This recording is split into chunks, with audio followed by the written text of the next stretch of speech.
मेघनाथ रावण और मंदोदरी का सबसे ज्येष्ठ पुत्र था। रावण बहुत बड़ा ज्योतिषी था, जिसे एक ऐसा पुत्र चाहिए था जो कि महाबलशाली और महाप्रतापी हो। इसलिए उसने सभी ग्रहों को अपने पुत्र की जन्म कुंडली के 11वें स्थान पर रख दिया, जो लाभ का स्थान माना जाता है।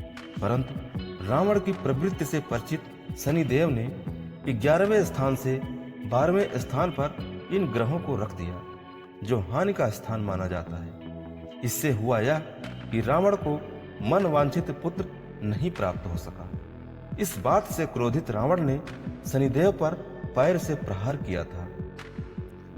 जब मेघनाथ का जन्म हुआ तो वह उस तरह नहीं रोया जैसे शिशु रोते हैं। उसके मुंह से बिजली की कड़कने जैसी आवाज सुनाई दी। इसलिए रावण ने उसका नाम मेघनाथ रखा। कुंभकर्ण के वध के बाद मेघनाथ युद्ध में उतरा।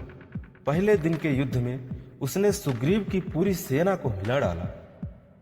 राम और लक्ष्मण तक उसकी मायावी शक्ति से बेबस हो गए थे। इसका कारण यह था कि मेघनाथ ने अपनी कुल देवी का यज्ञ प्रारंभ करके ही युद्ध घोष किया था,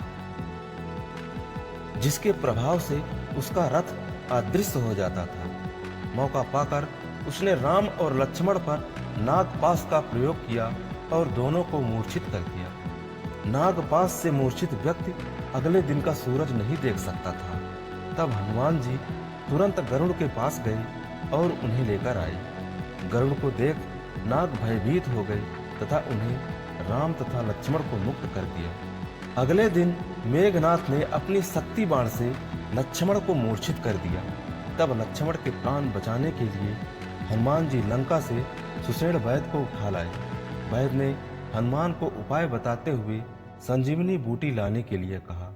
उस संजीवनी बूटी से लक्ष्मण की मूर्छा लौटी।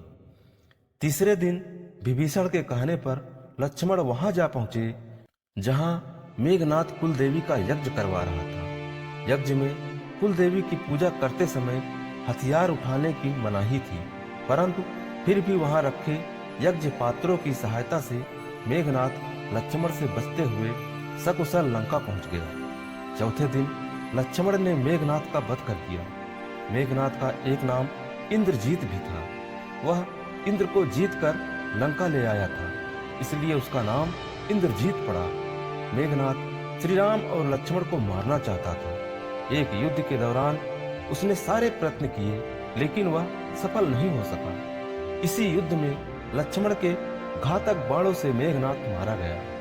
लक्ष्मण ने मेघनाथ का सिर उसके शरीर से अलग कर दिया। उसका सिर श्री राम के आगे रखा गया।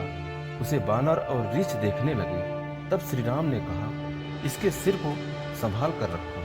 श्री राम मेघनाथ की मृत्यु की सूचना मेघनाथ की पत्नी सुलोचना को देना चाहते थे। उन्होंने मेघनाथ की एक भुजा बाण के सहारे रावण के महल में पहुंचा दी। वह भुजा जब मेघनाथ की पत्नी सुलोचना ने देखी तो उसे विश्वास नहीं हुआ कि उसके पति की मृत्यु हो चुकी है। उसने भुजा से कहा, अगर तुम वास्तव में मेघनाथ की भुजा हो तो पूरा हाल लिखकर मेरी दुविधा दूर करो। सुलोचना के इतना कहते ही भुजा हिलने लगी। तब एक सेवका ने चाक लाकर हाथ में रख दी।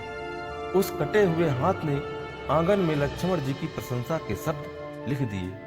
अब सुलोचना को विश्वास हो गया कि युद्ध में उसके पति मारे गए हैं। सुलोचना इस समाचार को जानकर रोने लगी। फिर वह रावण से मिलने गई। रावण को सुलोचना ने मेघनाथ का कटा हुआ हाथ दिखाया और अपने पति का सिर मांगा। सुलोचना रावण से बोली, अब मैं एक पल भी जीवित नहीं रहना चाहती। मैं अपने पति के साथ ही सती होना चाहती हूँ।